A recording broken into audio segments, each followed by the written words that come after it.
Hello and welcome back to Worthwhile. I'm Angela Kezar, and I am so grateful for you today for being here and for listening and sharing what has helped you from this podcast. Today, I wanted to get into a few practical tips for mothers of young boys. I have 3 boys myself, and what a fun time that is. I didn't grow up with brothers, and when we had our first son, I remember thinking how incredibly new this whole thing was to me. I had no idea what I was getting into with raising a boy. I had never seen that done before up close, so I was very curious and inquisitive, and still am, into this whole idea of raising boys into strong and good men. I feel super blessed that I have a husband who I can and do look to and ask questions to, who has so many times prioritized the relationship between our sons and me as their mother, and has really guided me super clearly along the way. And there is so much to be learning and pursuing, but I thought today I could give a couple tips that I came across and they've really stuck with me recently. The first one is a metaphor, a picture for something that I know is true, but I thought this was a good picture. So the idea is that boys are born with 2 dogs. And as they grow, these dogs, who start as puppies, grow with them. The dogs are fight on the one hand and desire on the other. I want to start by making sure we're clear that both of those 2 things are incredible gifts from the Lord to our young men. They are powerful and purposeful, and I know God built them in. Right now, we live in a moment where men are not admired for these things and where a lot of men are using them all wrong. The strength you see in your sons is not something that should be crushed, but it's also not something that should be allowed to run wild. Both ditches are dangerous. If we crush the strength, if we shame them or constantly suppress our boys, we can end up raising sons who are passive and hesitant or unsure of themselves. But on the other hand, if we simply let it run free, thinking that is a better option, we're not raising strong men. We're raising boys who have never learned to rule themselves. And strength without self-control is not strength at all. It's living on impulse and moods, which are highly unreliable. You can just look through history and take a guess at which men who make the history books self-control in these areas and which ones don't or are not using them to the glory of the Lord. What our boys need to learn is how to govern their own strength. So the question is, how do we encourage and strengthen our boys as they learn to master themselves in these areas? They need to learn when to hold back, when to act, how to direct their energy in their words and their bodies and their desires. That kind of self-control is not weakness. It is actually one of the clearest marks of maturity. And we would all see that as we look up at the people we know, the people we run into in life. So often the work of raising boys is not about extinguishing their strength, but about training and guiding and teaching the young man or boy to aim it towards what is good, what honors the Lord in this. And this takes a ton of patience and correction and lots of conversations over many, many years. But God is kind to have given us many, many years. But over time, this grows into, Lord willing, boys who are truly strong and trustworthy and admirable in these ways. So when they're little, with these puppies, so to speak, our job as parents is to be doing the training work here. But as they get older, they're going to be taking the leashes into their own hands. And when they do, these dogs are not going to be puppies anymore. They're going to be strong, fierce, and powerful motivators. They could easily be destructive and out of control. We also don't want to squash these dogs into being lazy and so suppressed that they lay there by our boy's side, hardly opening an eye to care what's going on. I picture, like, what kind of dog is that? The hound dogs, which I'm sure are not as lazy as they're depicted, but the ones on the front porch that are, they're like, eyes are just closed all the time. They don't care what's going on. They're not going to notice. They're certainly not going to care. Now, Fight and desire. I'm sure you can picture both of these and the branches that come from them. Fight can be bad temper, loss of emotional control, getting upset, fighting when it's out of line. However, it can also be protective, a defender of truth, a confidence in his mission, a go-getter attitude, someone who wants to aim high and win well. And that is great.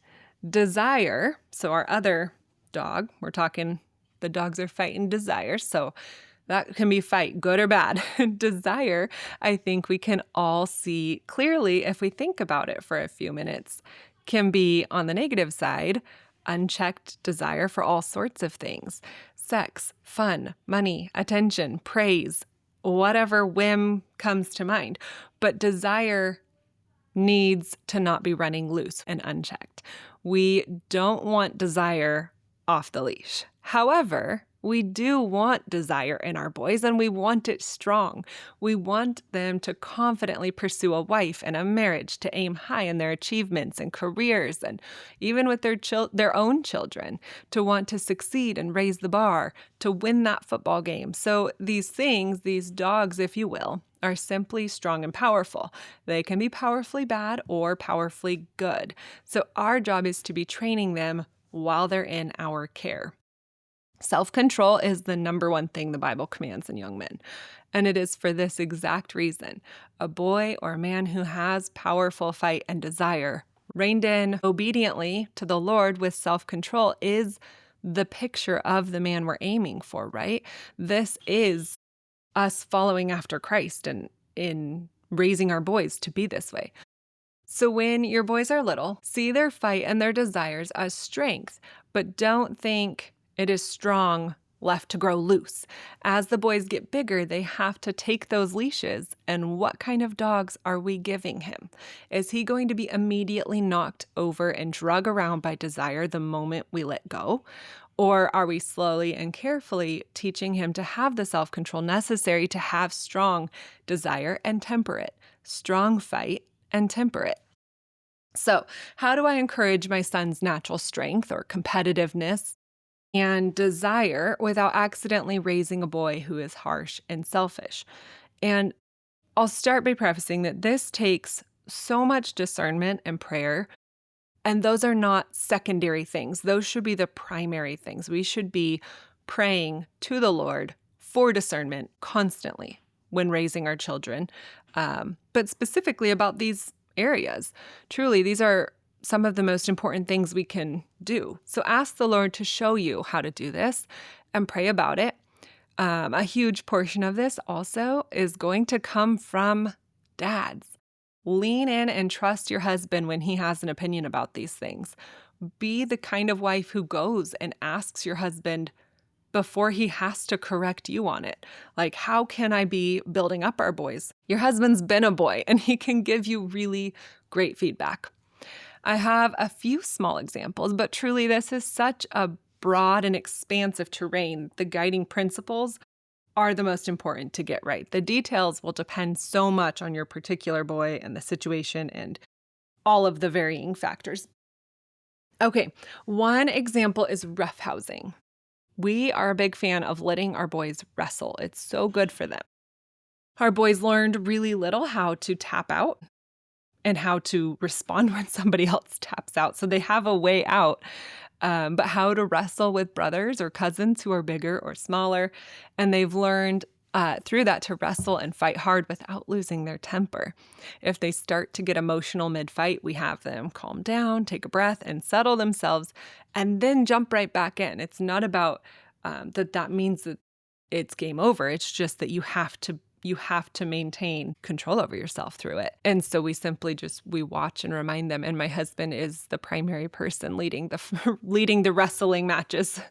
And same goes for sports. That's a great opportunity to learn about winning and losing with all kinds of games. We always say win well, lose well. It stinks to lose, but it's a good thing to have to go through and learn from. And that's a huge motivation to work hard and keep trying. And we can't lose our temper about it. They can't lose their temper about it. Also, don't forget, before they start into some of these things when they're little, go through and tell them what you expect. So, Okay, boys, sit back to back and you're going to wrestle, but you may not get upset at your brother. And if you get hurt, be tough. Like just a couple of reminders, and then let them have fun with it. And they will have fun with it. um, Another example that we've run into, that I, as the mom at home, have run into, is hitting. That can, obviously, that's something that little boys can bump into, is hitting. And so I've always tried to use that as a really good handhold for the ability to fight. And so I've told them, like, it's not a bad thing. Your hands, what are they made for? They are made for protecting and defending. So most often, if they're getting corrected in this when they're little, they should not have been hitting. And that's where we say your hands are for building up and for strengthening others and for protecting others. Is that what you were doing just now? No, it wasn't. No, Mom, it wasn't. Okay, then that is not using your hands for what God gave them to you for, and we may not do that, and then we let them go. But it's never just hitting is always bad. And sometimes we'll talk about, who could you hit? Could you hit someone that was hurting your sister? Yes, you could, and you should. So we've walked through something as simple that's going to come up naturally as hitting somebody. There's a time and a place that actually is the right thing to do, but is it always the right thing to do? Certainly not. Okay, so what about if my boys are constantly climbing on things and jumping, crashing, throwing things, all of that? This is strength in a tiny little body. It's not bad that he has all of this energy that God built in. And you, as the mom of a boy or of boys, have to gear up to channel it. So find ways to engage him and have fun with him, but it's not good to always have little kids running through the house, just free for all. So set some house rules with your own family, and a good test of things is if they're getting wild and you need them to settle down, does your child have the ability to stop when they're asked to? That is the strength we're looking for. That is self-control. The fun and the running and all of that is good with self-control. Obeying when they're asked to stop. We're not just shouting across the house to stop. This is okay, it's time to settle down now. I'd like you to stop running. We're going to go head to the table for dinner. If they can do that, they have self-control. So as their mom, you have to make sure you're giving them lots of opportunity to run and play freely with lots and lots of yeses. Like, yes, you can climb the tree. Yes, you can play in this way. Yes, you can go throw the ball at each other or whatever it is. And we don't want boys who have to sit on their hands all day and be quiet all day. But find some areas where self-control can be practiced. So for our family, we do that during school. There's certain times that they have to sit still and control their volume. It is a time that we're quiet. And as much as it may or may not make a difference, I do think it makes a difference. But there are parts of school where I actually, for the sake of them having self-control, require that they sit at the table in a sitting position. And it's not all the time, and it's not in a strict way. It's just what we're doing right now. And it actually helps a ton with all of us. It's a blessing to everyone that I can walk around the table and find everyone in their right place. But it is a really just sweet time of just reminding them, like, this is a good thing. You're not going to have to sit here all day, but I have asked you to sit still. And so we're going to have self-control here and do that. Restaurants and table manners are another super good place to have them master their self-control, to work on it. Setting a standard that while dining out, they have to sit quietly in their chair for the meal and the time at the restaurant is not squashing the strength of a young boy. It is giving them strength. It is giving them the ability to go out in public, to be a blessing to the people around them, to enjoy the conversations and the time spent with their family in a much more engaged way. That is giving them strength. A child who can't sit still is not more free than the one that can. He's simply, do I say it, a slave to his desires. He has no ability to channel that when necessary, rather than when he can channel it, then what a skill, what a strength, and real a real delight to have around. What about desire when a son really wants something? Encourage them to work hard and earn something. That's great, whether that's academically or earning money somehow to save up for something or learning a skill that they want to get good at.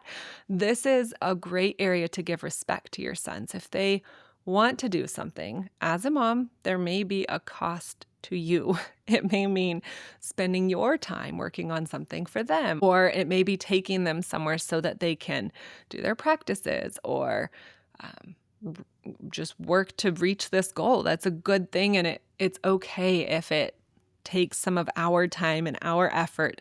We are putting it towards a very, very worthwhile cause. So let them push toward a goal. That's extremely strengthening. There are things we do that we're very honest about, that as they're learning, we don't falsely tell them that they've mastered it. So there's not this false confidence. Like chess is a funny one. And again, this is with my husband, that we encourage them as they're learning, and we encourage them to keep after what they want, which is to win. And we don't defeat them in a mean way, but we do push them to learn and to have to try so that when they do win, they really did win. And it's good for them to have a goal and to not have parents who are constantly um, well, for example, like if you're running a race, there are times that I have run with the kids, and there's times, especially when they're little, that we run together and I let them win and it's all fun and games. But there's times to push them and to remind them that you have to work hard and you will someday beat me, but today is not that day. And just kind of making it fun like that. At least my kids get a kick out of when we do that. And they, like I said, they know that there's times that I'll let them beat me, but there are times that I laugh about, that for a little longer I can hold the lead. And all of this is done with a spirit of confidence in your boys. Like I was saying, I tell them, this is not forever. You are going to beat me. And I can't wait for you to do it. We want to be the wind in their sails. Which brings me to my next thought. Tip number 2. So this is for mothers of boys. This one is one of those straight at you, piercing kind of truths. Your voice, the way you speak, will forever impact your son.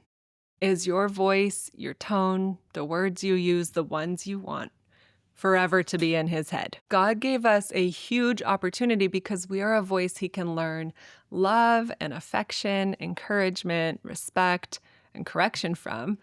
We have the opportunity right now, today, while our boys are young, to set in them the sound of our voice building him up. But it is also the voice that he can hear in his head forever, tearing him down, criticizing him, belittling, growing him attuned to disrespect. Is your tone sweet and cheerful, or is it laced with a flavor of annoyance? We want our boys to be used to hearing the most important woman in his life up to his marriage speak with kindness, self-control, and respect. You are setting the standard for how he will expect his future wife to talk to him. What standard are you setting? We talk about this or see it more clearly with girls, right? If their dad treats them with love and care and protection, they will see past a young man who doesn't offer that when they're looking for a husband.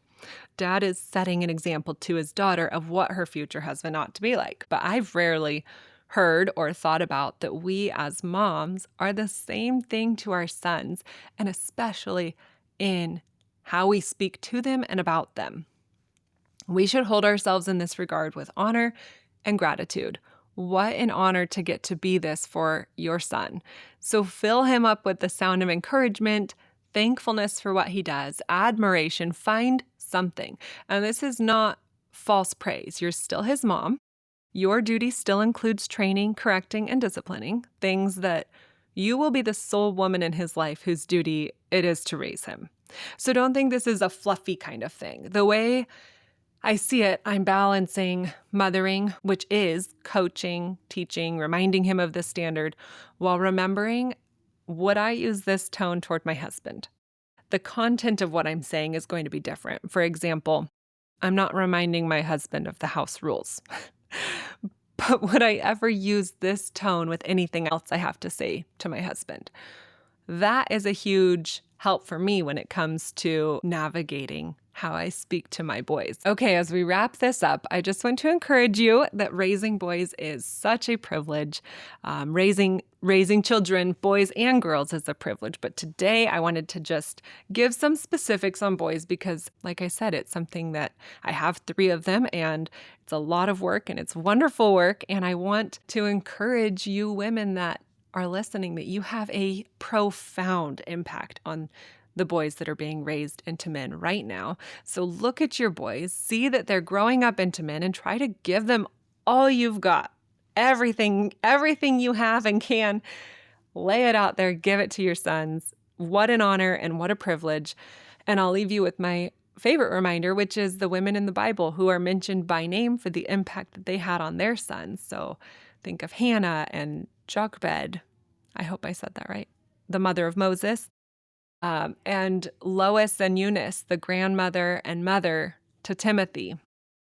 It seems to me that the Lord used these women, at least in part, to help raise up these faithful and admirable and courageous men. I want to thank you for being here today. I pray that these episodes encourage you. If they do, pass it on to a friend. And if you have a moment, leaving a review on the podcast wherever you listen goes a long way to helping the hosting sites share this podcast with more listeners who may be encouraged by it. I pray that you have a wonderful week and may the Lord richly bless you.